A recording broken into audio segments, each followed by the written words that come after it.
Hello friends, स्वागत है आपका हमारे YouTube channel UP PCS capsule में। मेरा नाम है अभिषेक डंडरिया और आप सभी को पता है हम अपने इस चैनल के माध्यम से UP triple S C one दरोगा की जो मुख्य परीक्षा है उसके सिलेबस को कवर कर रहे हैं तथा जो उससे संबंधित अलग-अलग बुक्स में प्रैक्टिस सेट्स हैं उसको भी हम यहाँ पर कवर कर रहे हैं। इससे पहले मैं ज्ञान मुद्रा पब्लिकेशन की इस बुक के 7 प्रैक्टिस सेट्स करा चुका हूँ जो आप हमारी प्लेलिस्ट में जाकर देख सकते हैं, जो कि वन दरोगा स्टडी मटेरियल के नाम से है। इससे पहले हम यूथ कंपटीशन टाइम्स की जो बुक आती है उसके 8 प्रैक्टिस सेट्स टोटल कवर कर चुके हैं और वो हमने पूरी बुक कंप्लीट कर ली है, तो आप हमारी प्लेलिस्ट में जाकर उसको भी देख सकते हैं। इसके अलावा अगर आपको वन दरोगा से संबंधित या यूपी पीसीएस से संबंधित क्विज सॉल्व करने हैं तो आप हमारा टेलीग्राम ग्रुप ज्वाइन कर लीजिए, वहां पर हम रेगुलर क्विज डाल रहे हैं। चलिए शुरू करते हैं। पहला प्रश्न है, वन राज्य रिपोर्ट 2021 के अनुसार निम्नलिखित में से किस भारतीय राज्य ने सर्वाधिक वन क्षेत्र में वृद्धि की है? यानी जो 2019 में रिपोर्ट आई थी उसके कंपैरिजन में 2021 में सबसे ज्यादा वनावरण में वृद्धि किसमें हुई है? इसकी मैंने आपको ट्रिक बताई थी, एटीओ, एयर ट्रैफिक ऑफिसर। सबसे पहले आंध्र प्रदेश, जो कि इस प्रश्न का सही उत्तर है ऑप्शन बी। उसके बाद टी मतलब तेलंगाना, ठीक है, और ओ मतलब उड़ीसा। तो ये तीन टॉप परफॉर्मर्स है जिन्होंने सबसे ज्यादा वन क्षेत्र में वृद्धि की है, तो इसको आप याद रखिएगा, आंध्र प्रदेश, तेलंगाना और उड़ीसा। दूसरा, माइक, इसको बोलते हैं monitoring of illegal killing of elephants.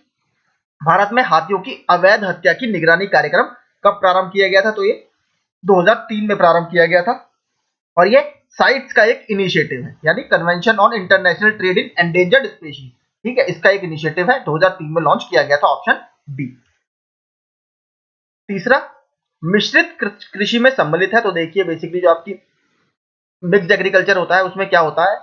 पहला तो आपका बेसिकली एक ही फील्ड में कई तरह की फसलें उगाना, ठीक है, एक सीजन में या अलग अलग सीजन में। उसके अलावा साथ में आपका एनिमल हस्बेंड्री या पशुपालन भी करना, तो ऑप्शन सी इसमें सही होगा, कई तरह की फसलें उगाना तथा पशुपालन भी करना। चौथा, भारत के निम्नलिखित क्षेत्र में से किस एक में मैंग्रोव वन, सदापर्णी वन और पर्णपाती वनों का संयोजन है? तो आपको कहां पर ये देखने के लिए मिलेंगे? तो अंडमान निकोबार की नजदीकता आप अगर देखेंगे इंडिया का मैप, ये इंडिया है, यहाँ पर श्रीलंका है, यहाँ पर आपको ऐसे अंडमान निकोबार देखने के लिए मिलेगा। नीचे हमारी इक्वेटर या भूमध्य रेखा जाती है, तो भूमध्य रेखा से नजदीकता के कारण यहाँ पर काफी ज्यादा वैरायटी हमें देखने के लिए मिलती है। तो अंडमान निकोबार जो है यहाँ पर आपको सदापर्णी वन, मैंग्रोव वन और पर्णपाती सभी वनों का संयोजन देखने के लिए मिलता है। पांचवा, निम्न में से किससे जलवायु परिवर्तन का क्रायोजेनिक संकेतक प्राप्त किया जाता है? देखिए बेसिकली जो क्रायोजेनिक टर्म है ये ठंडी चीज के लिए यूज किया जाता है, ठीक है, या क्रायोजेनिक्स जो फील्ड है विज्ञान की उसमें आप अल्ट्रा लो टेम्परेचर या बहुत निम्न ताप की स्टडी करते हैं, ठीक है, क्रायोजेनिक्स में लिख देता हूं क्रायोजेनिक, ठीक है, तो इसमें आप बहुत लो टेम्परेचर पर स्टडी करते हैं। तो ये बेसिकली आइस कोर से संबंधित है। इसमें देखिए क्या होता है, मान लीजिए ग्रीनलैंड में कोई आइस शीट है या अंटार्कटिका में कोई आइस शीट है या बर्फ की परत है, उसमें से आप एक सिलेंडर ड्रिल करोगे, ठीक है, ड्रिल करोगे और सिलेंडर शेप का आप एक उसमें से कोर निकाल लोगे, जिससे आप ये पता लगा सकते हो कि यहाँ पर जलवायु परिवर्तन का कितना इंपैक्ट पड़ रहा है। इसको बोलते हैं आइस कोर। छठा, वन ह्रास का मुख्य कारण क्या है? तो वन ह्रास का मुख्य कारण जो है वो औद्योगिक विकास या हैप्पैजार्ड इंडस्ट्रियल डेवलपमेंट है। सातवां, कौन सी औषधि रक्तस्राव व माइग्रेन से होने वाले सिर दर्द को कम करती है? तो जो आपका ऑर्टिटेमाइन है, ठीक है, अर्गिटेमाइन जो आपकी मेडिसिन है ये आपके रक्तस्राव और माइग्रेन से होने वाले सिर दर्द को कम करती है। एल डोपा भी मैं आपको पढ़ा चुका हूं, एल डोपा का आप मुझे बताइए, हमने पिछले प्रैक्टिस सेट में कवर किया है। एल डोपा किस रोग के उपचार में काम करती है? बहुत फेमस रोग है, अभी एक दो दिन पहले न्यूज़पेपर में उस बीमारी पर आर्टिकल भी आया है। आठवां, पृथ्वी की निफे संरचना निर्मित है, ठीक है, निफे, NiFe यानी निकेल और आयरन, निकेल से, फेरियम से, ठीक है। तो अगर हम बात करें कौन सा सही है, देखिए फेरियम तो शब्द नहीं होता, आयरन शब्द होता है वैसे तो निकेल और फेरियम, तो इसमें वैसे तो अब यहाँ पर आयरन होना चाहिए था, अगर आयरन होता तो इसका बी हो जाता, लेकिन बुक में देखिए इसका सी ही दे रखा है तो इसको आयरन ही मानिए मेरे ख्याल से। तो आयरन अगर होता ज्यादा बेटर है, क्योंकि जो Fe दिखाया जाता है वो आयरन से दिखाया जाता है।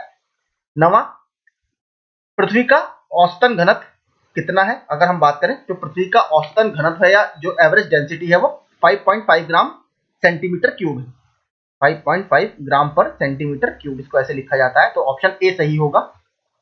10वां, हरित क्रांति के जनक माने जाते हैं, तो ग्लोबल लेवल पर ये बात कर रहा है, नॉर्मन बोरलो को हरित क्रांति का जनक माना जाता है। भारत की बात करें तो MS स्वामीनाथन जी को इसका जनक माना जाता है। सलीम अली भारत के बहुत फेमस पक्षी विज्ञानी है, ये इसका भी मैं क्विज आपको बता चुका हूं। Salim Ali centre for ornithology या सलीम अली पक्षी विज्ञान केंद्र हमारे तमिलनाडु के कोयम्बटूर में स्थित है, इसको भी याद रखिएगा। चार्ल्स डार्विन तो बहुत फेमस है ही, ठीक है। ओरिजिन ऑफ स्पीशीज नामक आपने सुना होगा theory, origin of species. Charles Darwin के बारे में एक चीज और बहुत फेमस है, इन्होंने जो अपने एक्सपेरिमेंट किए थे वो कहां पर किए थे, तो इन्होंने जो अपने एक्सपेरिमेंट किए हैं वो इक्वेडोर के एक आइलैंड है गैलापागोस आइलैंड, आपने देखा होगा, जो आपके प्रशांत महासागर में स्थित है गैलापागोस आइलैंड, वहां पर इन्होंने अपने सारे प्रयोग किए थे। 11वां, संवेदनशील प्रजातियां या वल्नरेबल स्पीशीज वे हैं जिनकी संख्या 50% से कम हो गई है 10 वर्षों में, संख्या मात्र 10,000 से कम हो वर्तमान में, संख्या में 10% की कमी आ गई है पिछले 10 वर्षों में। तो वल्नरेबल स्पीशीज इसमें से आप किसको मानोगे, इन तीनों क्राइटेरिया को जो फुलफिल करता हो उसको हम वल्नरेबल स्पीशीज मानते हैं। ये बेसिकली IUCN में इस तरीके का क्लासिफिकेशन है, 9 भागों में वहां पर स्पीशीज को बांटा जाता है, तो उसी का क्लासिफिकेशन वल्नरेबल आपका होता है। VU को लिखते हैं शॉर्ट टर्म में, VU अगर आप देखेंगे किसी भी स्पीशीज का तो आपको वहां पर ऐसा दिखाई देगा। बात करते हैं 12वें प्रश्न की।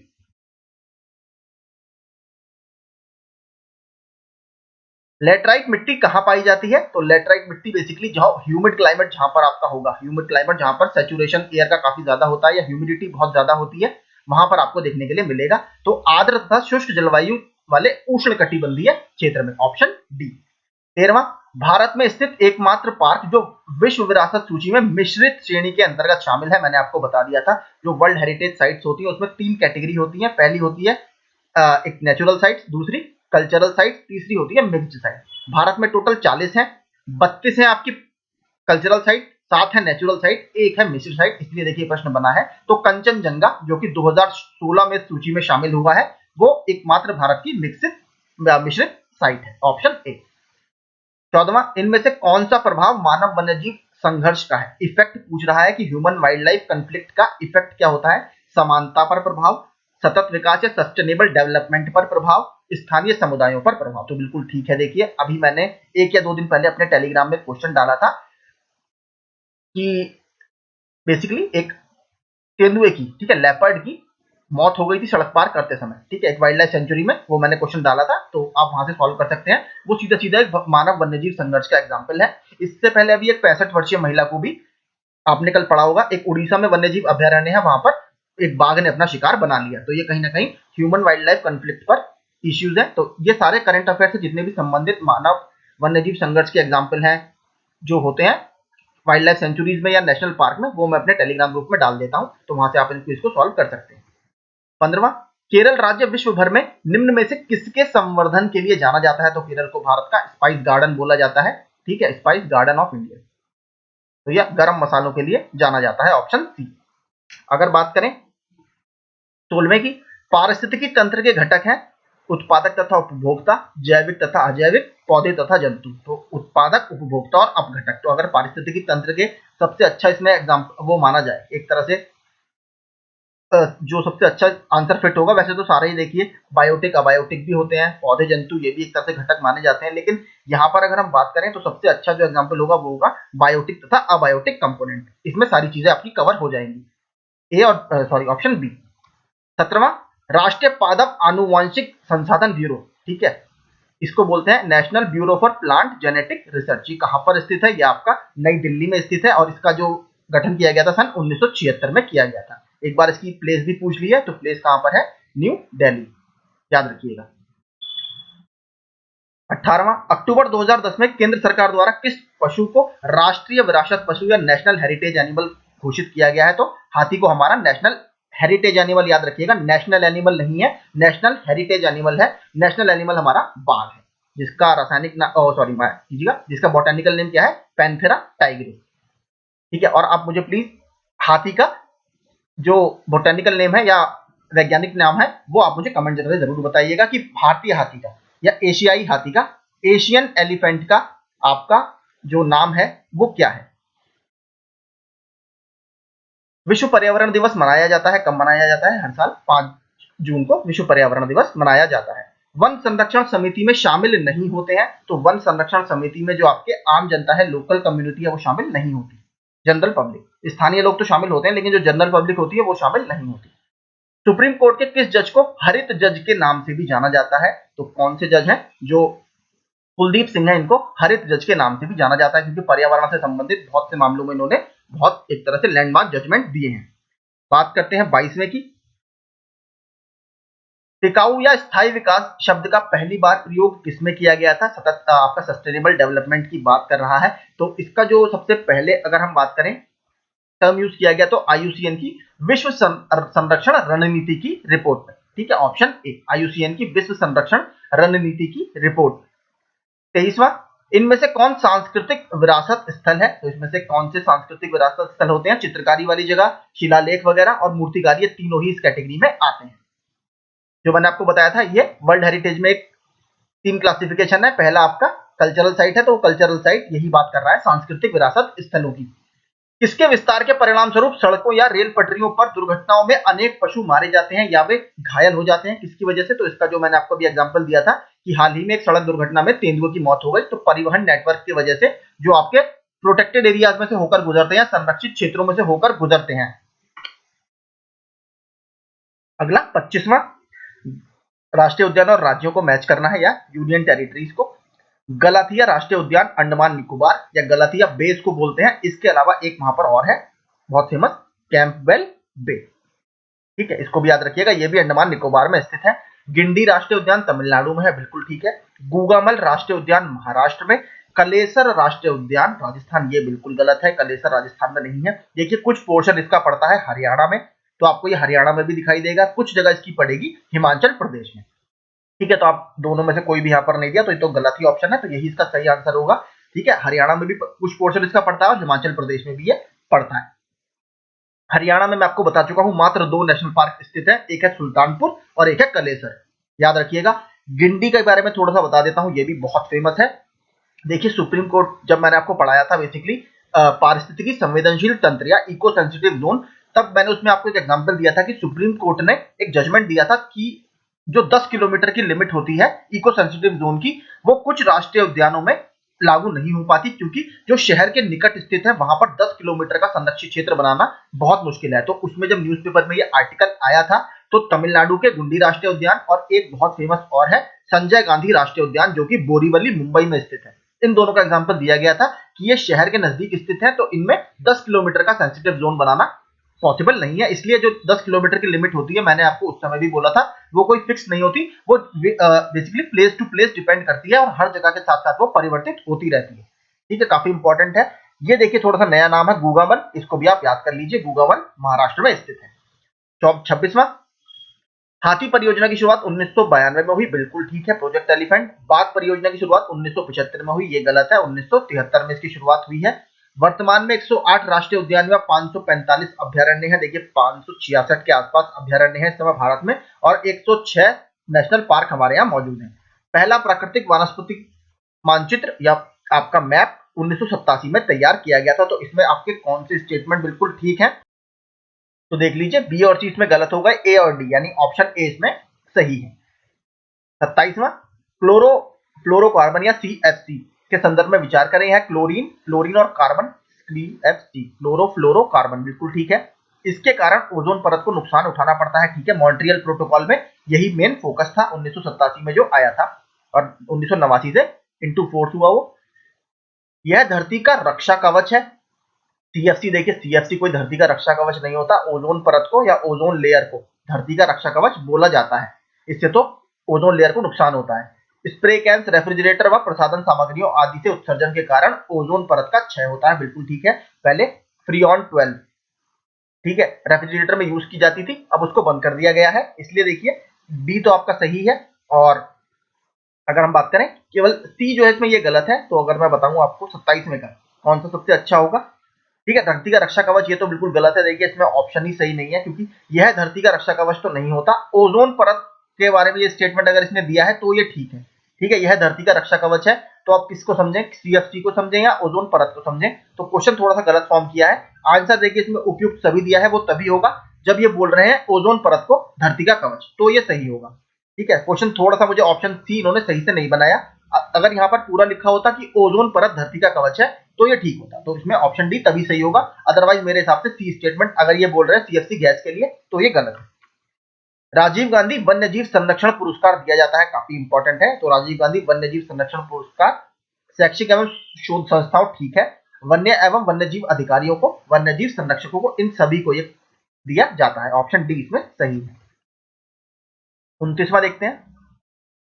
यूनेस्को ने जुलाई 2016 में भारत के निम्नलिखित में से किस राज्य उद्यान को विश्व धरोहर स्थल घोषित किया? ये मैं आपको बता चुका हूं।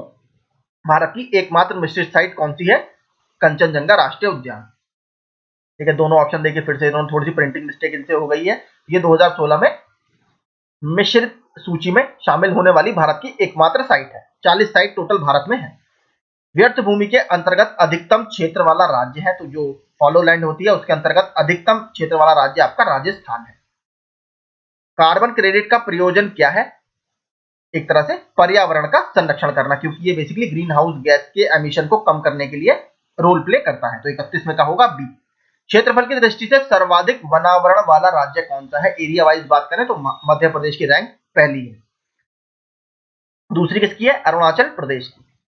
मानव की कौन सी क्रिया जलवायु से सर्वाधिक प्रभावित होती है? ये 2 से 3 बार हम कर चुके हैं। एग्रीकल्चर जलवायु से सबसे ज्यादा प्रभावित होती है, स्पेशली भारत में जहां पर इरिगेशन की फैसिलिटीज बहुत अच्छी नहीं है और मुख्य रूप से जो एक तरह से सिंचाई है वो मानसून के ऊपर डिपेंड करती है। और सभी को पता है जलवायु परिवर्तन की वजह से मानसून हमारा बहुत नकारात्मक रूप से प्रभावित हो रहा है और उसके जो पैटर्न है उसमें बदलाव आ रहा है। इसकी वजह से कृषि कहीं ना कहीं सबसे ज्यादा प्रभावित होने वाला क्षेत्र है। निम्न में से कौन सा जलवायु परिवर्तन के खगोलीय सिद्धांतों से संबंधित नहीं है? ये भी देखिए हम कई बार कर चुके हैं। सौर किरणित ऊर्जा, इसका कोई से सीधा सीधा संबंध नहीं है। 2 से 3 बार हम ये प्रश्न कर चुके हैं। 35वां, डाचीगाम राष्ट्रीय उद्यान कहां पर है? डाचीगाम राष्ट्रीय उद्यान भी हम कर चुके हैं। ये जम्मू कश्मीर में स्थित है और ये किसके लिए? कश्मीरी स्टैग या हंगुल के लिए बहुत ज्यादा फेमस है। काली कपास मिट्टी निम्नलिखित में से किस नाम से भी जानी जाती है? इसको हम ब्लैक कॉटन सॉइल को हम रेगुर के नाम से भी जानते हैं। Option D.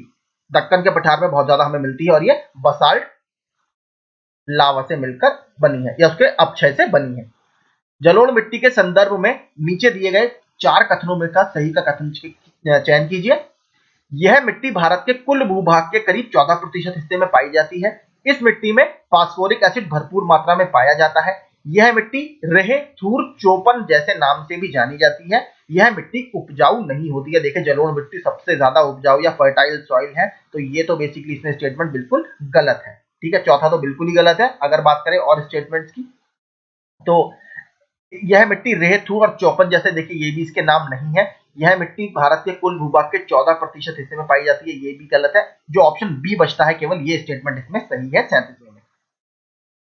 38वां देखते हैं। वन उपज के अंतर्गत नॉन टिम्बर फॉरेस्ट प्रोड्यूस या गैर इमारती वन उत्पाद, इसमें क्या क्या आएगा? सोता, रेजिन, नरकट या उपयुक्त सभी। इसमें जो अगर आप देखेंगे एनटीएफपी में सारे ही उत्पाद आते हैं। Option D. वन्यजीव संरक्षण अधिनियम 1972 के अध्याय 3 में कितनी धाराएं हैं? तो अध्याय 3 में अगर हम देखेंगे आपके 3 से लेकर 8 तक, ऑप्शन ए, ये धाराएं हैं। 40वां, पृथ्वी पर जितने भी जीवित प्राणी हैं उन्हें किसकी जरूरत है? मौसम परिवर्तन, अपक्षय, पारगमन या वन और पर्यावरण। तो वन और पर्यावरण की सबसे ज्यादा जरूरत पृथ्वी पर जितने भी जीवित प्राणी हैं उन्हें है। 40वें का सी। 41वां, national bureau of genetic resources कहां पर स्थित है? तो national bureau of genetic resources आपका नई दिल्ली में स्थित है। Option A. पारिस्थितिकी दृष्टिकोण से पूर्वी घाटों और पश्चिमी घाटों के बीच एक अच्छा संपर्क होने के रूप में किसका महत्व अधिक है? यूपी पीसीएस का प्रीवियस ईयर का क्वेश्चन है। सत्यमंगलम टाइगर रिजर्व, ये मैं आपको बता चुका हूं। सत्यमंगलम टाइगर रिजर्व 2022 में भी न्यूज में था, क्योंकि इसको TX2 अवार्ड दिया गया है अपने टाइगर्स की संख्या को दुगना करने के लिए। इससे पहले 2020 या 19 में, सन मुझे माफ कीजिएगा याद नहीं है, पीलीभीत टाइगर रिजर्व को उत्तर प्रदेश के ये अवार्ड दिया जा चुका है। इसको याद रखिएगा, ये करंट में भी काफी इंपॉर्टेंट है आपके लिए। बाकी नागरहोल तो आपको पता ही है, ये कर्नाटक में स्थित है। शेषचलम की जो पहाड़ियां हैं बेसिकली, शेषचलम का जैव मंडल आरक्षित क्षेत्र, ये भी न्यूज में है। अभी अगर मैं जब करंट अफेयर्स आपको पढ़ाऊंगा तब मैं आपको ये चीज पढ़ाऊंगा। जो शेषचलम की हिल्स हैं वो आपके आंध्र प्रदेश और आपके तमिलनाडु में पड़ती है, सॉरी माफ कीजिएगा तेलंगाना में पड़ती है। ठीक है, तो ये बायोस्फीयर रिजर्व भी है भारत का, काफी इंपॉर्टेंट है। कार्बन क्रेडिट की संकल्पना निम्न में से किसके द्वारा उद्भूत हुई? तो बेसिकली देखिए, अगर हम कार्बन क्रेडिट की बात करें तो कार्बन क्रेडिट क्योटो प्रोटोकॉल, जो कि Rio+5 भी आपने सुना होगा सम्मेलन, जो कि 1997 में जापान के क्योटो शहर में हुआ था, वहां पर साइन किया गया था। ये ग्रीन हाउस गैसेस के उत्सर्जन को कम करने से संबंधित है। किस अधिनियम के द्वारा भारतीय वन्यजीव बोर्ड का गठन किया गया, या Indian board of wild life का गठन किसके तहत इसमें से किया गया है? तो जो वाइल्ड लाइफ प्रोटेक्शन एक्ट है 1972 का, उसके तहत ये गठन किया गया है। निम्नलिखित कृषि पद्धतियों पर विचार कीजिए। समोच्च बांध, अनुपद सस्यन, शून्य जुताई, या इसको जीरो टिलेज भी बोलते हैं, ये मेरे नोट्स में आपको मिल जाएगा। वैश्विक जलवायु परिवर्तन के संदर्भ में उपयुक्त में से कौन से मृदा में कार्बन आपका प्रच्छादन या संग्रहण में, यानी कार्बन यूटिलाइजेशन एंड स्टोरेज इसको बोला जाता है, CUS, इसमें कौन कौन से सहायक हैं? तो अगर मैं बात करूं, समोच्च बांध भी है, अनुपद सस्यन और जीरो टिलेज है, तो इसमें तीनों ही आपका सही उत्तर होगा। बुक्सा राष्ट्रीय उद्यान स्थित है कहां पर? पश्चिम बंगाल में। इसके अलावा कल हमने एक और पढ़ा था, सिंगा लीला, ये भी आपके वेस्ट बंगाल में स्थित है। इसके अलावा सुंदरवन तो वहां पर फेमस है। चूने का प्रयोग कर इसे सुधारा जा सकता है, किसके बारे में ये स्टेटमेंट बेसिकली दिए जा रहे हैं? ऊसर मिट्टी के बारे में। चूने का प्रयोग कर इसे सुधारा जा सकता है। इस मिट्टी का पीएच मान 7 से अधिक होता है। इस मिट्टी में धान की फसल उगाई जा सकती है। तो बेसिकली जो एग्रीकल्चर के लिए 6 से 7 पीएच मान वाली मिट्टी को सबसे अच्छा समझा जाता है। अगर बहुत ज्यादा होता है तो वो क्षारीय हो जाती है, बहुत कम होता है तो वो अम्लीय हो जाती है। तो इसमें जो सबसे अच्छे स्टेटमेंट अगर मैं आपको बताऊं बेसिकली, तो 47वें का 1 और 2 सही है, 2 और 3 सही है, केवल 3 सही है, केवल 1 सही है। तो बात करें, इसका जो सही उत्तर होगा वो होगा ऑप्शन बी, 2 और 3 इसमें सही है। चूने का प्रयोग कर बेसिकली इसको सुधारा नहीं जा सकता। किस मृदा को सिंचाई की कम आवश्यकता होती है क्योंकि वह नमी रोक कर रख सकती है? ये देखिए, ब्लैक कॉटन सॉइल जो होती है, काली मिट्टी, इसको सिंचाई की कम आवश्यकता पड़ती है। इसको बोलते हैं इसका सेल्फ प्लगिंग नेचर, ठीक है, क्योंकि इसकी वाटर रिटेंशन कैपेबिलिटीज काफी अच्छी होती है। बात करते हैं अगले प्रश्न की, 49वें की। पारिस्थितिकी निम्नलिखित में से के बीच पारस्परिक संबंधों का अध्ययन है, किसके बीच में? तो बेसिकली जीव और वातावरण के बीच में। 49वें का होगा ए। 50वां, लीसा किस वृक्ष से हमें प्राप्त होता है? तो लीसा जो हमें मिलता है वो चीड़ के वृक्ष से मिलता है, ऑप्शन सी। निम्नलिखित राज्य समूहों में से कुल भौगोलिक क्षेत्र का 75% से अधिक क्षेत्र पर आच्छादित है, कहां पर? 75% से ज्यादा वन आपको देखने के लिए मिलेंगे, तो अरुणाचल प्रदेश, मणिपुर और नागालैंड में, ऑप्शन बी। निम्नलिखित में से किस राष्ट्रीय उद्यान ने वन्यजीव प्रबंधन के लिए ड्रोन या मानव रहित हवाई वाहन का उपयोग करना प्रारंभ किया था? ये उस समय करंट का क्वेश्चन था, और जो आपका कर्नाटक का बांदीपुर टाइगर रिजर्व है उसने ये कार्य स्टार्ट किया था। निम्नलिखित में से कौन कृत्रिम पारिस्थितिकी तंत्र है? तो बेसिकली धान के खेत को कृत्रिम पारिस्थितिकी तंत्र माना जाता है। केंद्रीय पक्षी शोध संस्थान कहां पर स्थित है? तो केंद्रीय पक्षी शोध संस्थान की अगर बात करें तो वो आपका इज्जत नगर में स्थित है, ऑप्शन सी। निम्नलिखित में से कौन सा कथन हरित जलवायु कोष या ग्रीन क्लाइमेट फंड के लिए सही नहीं है? इसकी स्थापना डरबन में आयोजित जलवायु परिवर्तन सभा में हुई थी। यह विकासशील देशों में कार्यक्रमों तथा नीतियों का समर्थन करेगा। विकसित देश इसके लिए कोष प्रदान करेंगे, और यह कोष वर्ष 2014 से कार्य करना प्रारंभ किया। ये बिल्कुल इसमें गलत स्टेटमेंट है, क्योंकि ये 2010 में, ठीक है, कॉप 16 हुई थी कैनकून में, ठीक है, कैनकून, वहां पर इसने कार्य प्रारंभ करना शुरू किया था, ठीक है, 2010 से। तो ये गलत है, चौथा स्टेटमेंट, इसका सही उत्तर यानी चौथा ही होगा। आगे देखते हैं,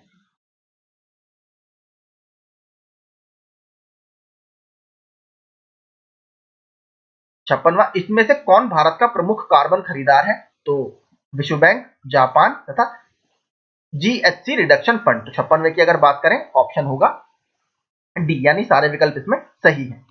57वें की अगर बात करें, पर्वतीय स्लोपों या हिल स्लोप्स पर मृदा अपरदन को किस प्रकार नियंत्रित किया जा सकता है? तो हिल्स पर वनारोपण कर, सोपान कृषि, पट्टीदार कृषि या समोच्च रेखीय जुताई, इसके में से किस किस के द्वारा इसको नियंत्रित किया जा सकता है? तो अगर 57वें का सबसे अच्छा हम ऑप्शन देखें तो समोच्च रेखीय जुताई इसमें सबसे अच्छा आंसर होगा। पारिस्थितिकी संक्रमण की अवधारणा का सर्वप्रथम प्रयोग किसके द्वारा किया गया? तो पारिस्थितिकी संक्रमण की जो अवधारणा है सबसे बेनेट द्वारा इसका प्रयोग किया गया था, ऑप्शन बी। 59वां, इंदिरा प्रियदर्शनी पुरस्कार किस संस्था द्वारा प्रदान किया जाता है? तो इंदिरा प्रियदर्शनी पुरस्कार आपका ये पर्यावरण और वन मंत्रालय इसके द्वारा दिया जाता है, ऑप्शन डी। 60वां, पश्चिमी राजस्थान की मिट्टी में किसकी मात्रा अधिक है? तो पश्चिमी राजस्थान की जो मिट्टी है उसमें कैल्शियम की मात्रा अधिक पाई जाती है। पारिस्थितिकी तंत्र के जैविक घटकों में कौन उत्पादक होते हैं? तो हरे पौधे उत्पादक होते हैं। ये भी हम कई बार कर चुके हैं। भारत के निम्न टाइगर रिजर्व में कौन सा मिजोरम में स्थित है? तो डंफा टाइगर रिजर्व मिजोरम में स्थित है, ऑप्शन सी। बुक्स में आपको बता चुका हूं, वेस्ट बंगाल में स्थित है। विश्व में कौन सा देश सर्वाधिक वनीकरण क्षमता वाला है? तो सबसे ज्यादा वनीकरण क्षमता वाला देश रूस है, ऑप्शन बी। पारितंत्रों में खाद्य श्रृंखलाओं के संदर्भ में निम्नलिखित कथनों पर विचार कीजिए। खाद्य श्रृंखला उस क्रम का निर्देशन करती है जिसमें जीवों की एक श्रृंखला एक दूसरे के आहार द्वारा पोषित होती है। खाद्य श्रृंखला एक जाति की समष्टि के अंतर्गत पाई जाती है। खाद्य श्रृंखला उस प्रत्येक जीव की संस्थाओं को जो दूसरे के द्वारा खाई जाती है निर्देशन करती है। तो इसमें क्या सही होगा? 64वें का जो उत्तर होगा वो होगा ऑप्शन ए। ठीक है, केवल एक स्टेटमेंट इसमें सही है। अर्नेस्ट हैकल किस की संकल्पना से संबंधित है? तो अर्नेस्ट हैकल पारिस्थितिकी की संकल्पना से संबंधित है, ऑप्शन डी। इनको फादर ऑफ इकोलॉजी भी बोला जाता है। कुल भौगोलिक क्षेत्रफल के संदर्भ में वनों का उच्चतम प्रतिशत मिलता है? तो सबसे ज्यादा जो अगर परसेंटेज की बात करें तो मिजोरम में देखने के लिए मिलेगा। 67वां, नवाबगंज पक्षी विहार उन्नाव में है, ओखला पक्षी विहार गाजियाबाद में है। अब लेकिन ये गौतम बुद्ध नगर में पड़ता है जब से आपका नोएडा बना है। इसके अलावा पार्वती अर्गा ये गोंडा में है, ये यूपी पीसीएस में भी आ चुका है अकेले से, मतलब सिंगल पार्वती अर्गा पूछा था वहां पर। समसपुर जो है आपका रायबरेली में स्थित है, तो इसको मिला लीजिए। 67वें का जो सही उत्तर होगा ऑप्शन बी। भारत में सबसे बड़ा बाघ आवास पाया जाता है नागार्जुन सागर श्रीशैलम टाइगर रिजर्व कहां पर है? आंध्र प्रदेश में। सबसे छोटा बोर ये कहां पर मिलेगा आपको? महाराष्ट्र में। 69वां, सुनीता नारायण जिन्हें 2005 में पद्मश्री का सम्मान दिया गया है वो कौन है? तो बेसिकली वो पर्यावरणविद व लेखिका दोनों है, बुक्स वगैरह भी लिखती हैं। एक मैगजीन आती है down to earth, down to earth, ठीक है। ये कौन निकालता है? Centre for Science and Environment, ठीक है, ये पब्लिकेशन इसका करता है। तो डाउन टू अर्थ मैगजीन भी निकाली जाती है इसके द्वारा। तो वो लेखिका और पर्यावरणविद दोनों है, तो ऑप्शन डी इसमें सही होगा। रूपांतरित शैल का उदाहरण है, ठीक है, तो मेटामॉर्फिक रॉक्स पूछ रहा है आपसे जो प्रेशर और टेम्परेचर के कारण दूसरे रूप में परिवर्तित हो जाती हैं। तो इसमें से कौन सा सबसे अच्छा इसका एग्जांपल होगा? बात करें क्वार्टजाइट, बिल्कुल ठीक, ग्रेफाइट और संगमरमर, मार्बल। मार्बल बनता है आपका लाइमस्टोन से।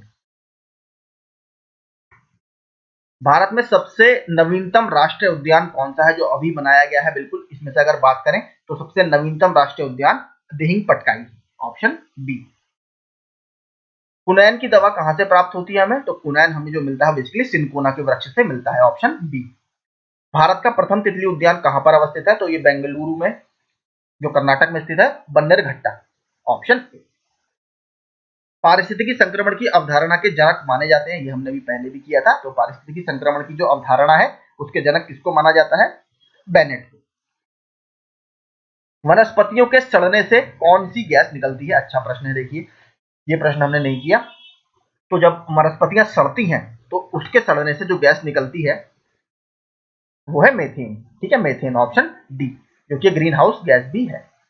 पृथ्वी की सीमा संरचना निर्मित होती है किससे? पृथ्वी की सीमा निकेल से, सिलिका से, मैग्नीशियम से, या फिर सिलिका और मैग्नीशियम दोनों से। तो इसकी जो सियाल संरचना है, सियाल, ये नीचे, सॉरी माफ कीजिएगा, पृथ्वी की सीमा संरचना SIMA, सीमा सियाल दो होते हैं। तो सीमा जो मिलेगी आपको सिलिकॉन और मैग्नीशियम से, ऑप्शन डी इसमें सही होगा।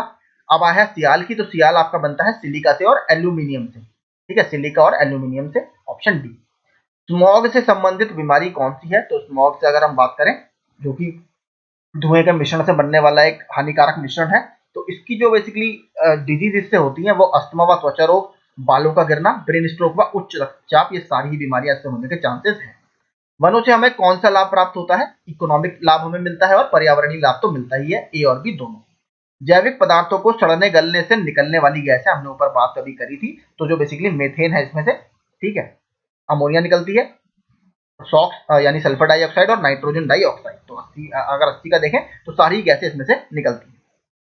81वां, निम्नलिखित में से कौन प्राकृतिक प्रदूषक का अंग नहीं है? तो कौन सा इसमें से प्राकृतिक प्रदूषक का नहीं है? तो जो CFC होते हैं ये कोई प्राकृतिक प्रदूषण नहीं है। मैंने आपको बताया था AC व रेफ्रिजरेटर वगैरह में पहले ये गैस भरी जाती थी। अब मॉन्ट्रियल प्रोटोकॉल उसके बाद हमने साइन किया, जिसके बाद क्लोरोफ्लोरोकार्बन की जो यूज है उसको काफी कम कर दिया गया है, क्योंकि ये ओजोन परत को बहुत हानि पहुंचाता है। तो 81वें का होगा सी।